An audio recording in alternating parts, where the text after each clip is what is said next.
सभी को नमस्कार। नमस्कार सर।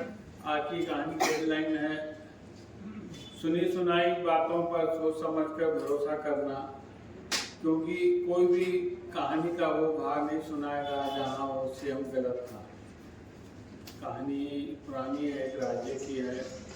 एक उस राज्य में एक चोर रहा करता था और वो चोरी का काम करता था।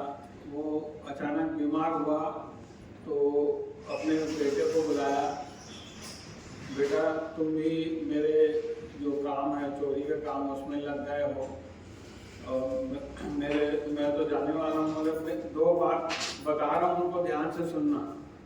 तो पहली बात कि कोई भी मंदिर, गुरुद्वारा और आश्रम में मत जाना।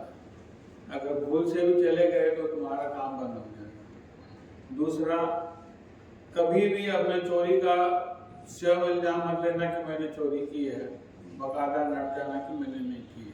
और ठीक है, कुछ समय बाद उसकी मृत्यु हो गई। चोर फिर अपने दोस्त का बेटा था, अपने काम में लग गया, चोरी के काम में। एक दिन एक घर में चोरी करने गया, जैसे ही अलमारी खोली तो फट से आवाज आई, उसके घर वाले जागे। जैसे ही घर वाले जागे, चोर चोर चिल्लाए तो ये भागा और इसके पीछे सैनिक भी भागे पकड़ने के लिए। ये भागते भागते कुछ दिखा नहीं, एक आश्रम का दरवाजा खुला था, उसमें घुस गया। ये सोचने लगा पिताजी ने तो मना किया था आश्रम में जाने के लिए, चलो अब आ गया हूँ तो कान को बंद कर लेता हूँ। वहाँ प्रवचन चल रहा था तो कान को बंद करके बैठ गया बीच में जाके। तो कहते हैं ना, जो हम लोग नहीं सुनना चाहते वही इंद्रियां हमसे वो काम करवाती है। और वो एक लाइन जो संत बोल रहा था इसके कानों में चले गई कि देवी देवताओं की परछाई नहीं होती।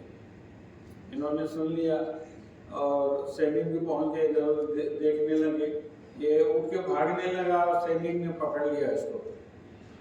पकड़ के राजा के पास ले गए। राजा ने पूछताछ की, बोला मैंने चोरी नहीं की है।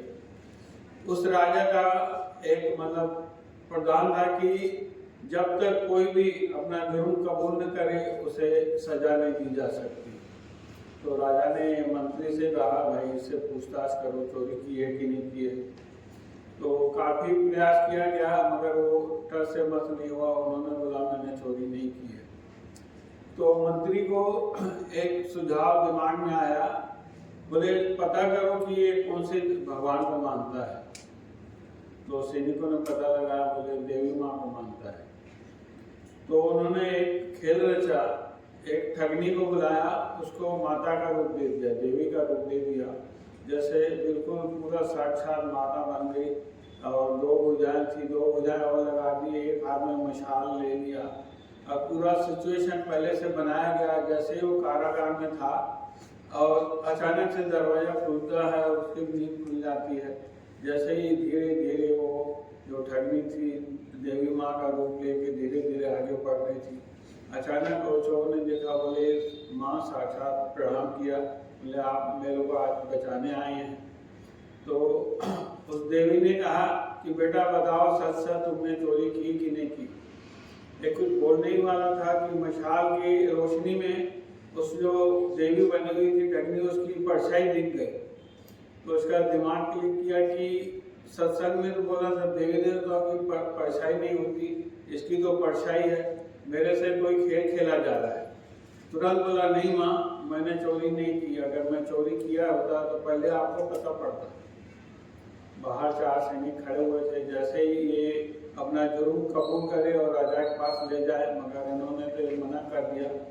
राजा के पास ले गए, राजा से कहा बादशाह इन्होंने चोरी नहीं की है, और राजा ने उसको बड़ी बाइज्जत रिहा कर दिया।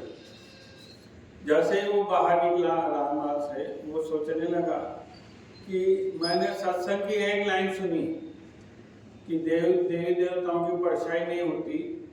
अगर मैं नित्य दिन रोज सत्संग सुनता तो मेरा जीवन सुधर जाता।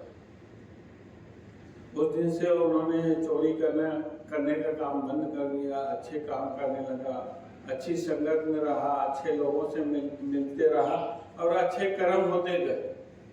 धन्यवाद।